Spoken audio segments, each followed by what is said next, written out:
अस्सलामुअलैकुम viewers. Medicine के बारे में इंफॉर्मेशन के लिए बेहतरीन चैनल मेडिसन इन्फो पीके पर आपको वेलकम कहते हैं। आइए जानते हैं आज की वीडियो के बारे में। आज की वीडियो का टॉपिक है फ्लोक्सोटिन कैप्सूल।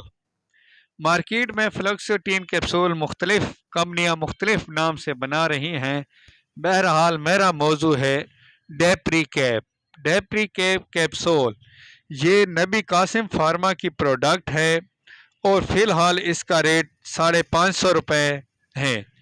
30 कैप्सूल पर मुश्तमिल ये डब्बी मार्केट में हर जगह दस्तयाब है। आइए जानते हैं कि ये किस लिए होती है, इसके फ़वाइद क्या हैं, इसके नुकसानात क्या हैं। एक और बात जो मैं आपको बताना लाजमी समझता हूँ कि ये मेडिसिन बग़ैर किसी डॉक्टर के नुस्खे के कभी भी इस्तेमाल ना करें, क्योंकि जहाँ इसके बहुत सारे फ़वाइद हैं वहाँ इसका इस्तेमाल का तरीका भी मुश्किल है और इसके नुकसानात भी ज़्यादा हैं। तो आइए जानते हैं कि फ्लोक्सिटिन कैप्सूल यानी डेप्रीकैप क्या है और इसके फ़वाइद और नुकसानात क्या हैं। बुनियादी तौर पर डेप्रीकैप एक एंटी डिप्रेशन मेडिसन है और जैसा आप मुझसे ज़्यादा बेहतर जानते हैं कि डिप्रेशन का मर्ज़ आजकल इतना ज़्यादा कामन हो चुका है कि हर फर्द हालात हाज़रा या दूसरे कई वजह से डिप्रेशन का मरीज़ बन चुका है और डिप्रेशन की बहुत सारी हालतें भी हैं जिनमें अलग-अलग मेडिसन दी जाती हैं। बहरहाल डेप्रीकैप एंटी डिप्रेशन है, यानी डिप्रेशन के मरीज़ जिनको घबराहट या बेचैनी हो तो उनके लिए इसका इस्तेमाल इंतहाई मुफीद होता है।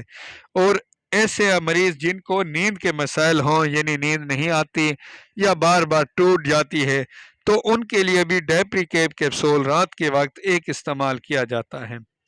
बहरहाल जैसे मैंने पहले भी कहा है, ये मेडिसन बग़ैर डॉक्टर की एडवाइस के कभी भी इस्तेमाल ना करें, क्योंकि इसकी ज़्यादा डोज इंतहाई ख़तरनाक साबित हो सकती है।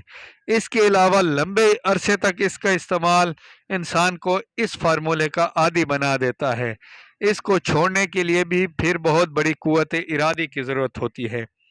इसलिए डॉक्टर जैसे ही तजवीज़ करें उस तरीके से इस एंटी डिप्रेशन और दूसरे एंटी डिप्रेशन टैबलेट्स को भी डॉक्टर की हिदायत के मुताबिक ही इस्तेमाल करें।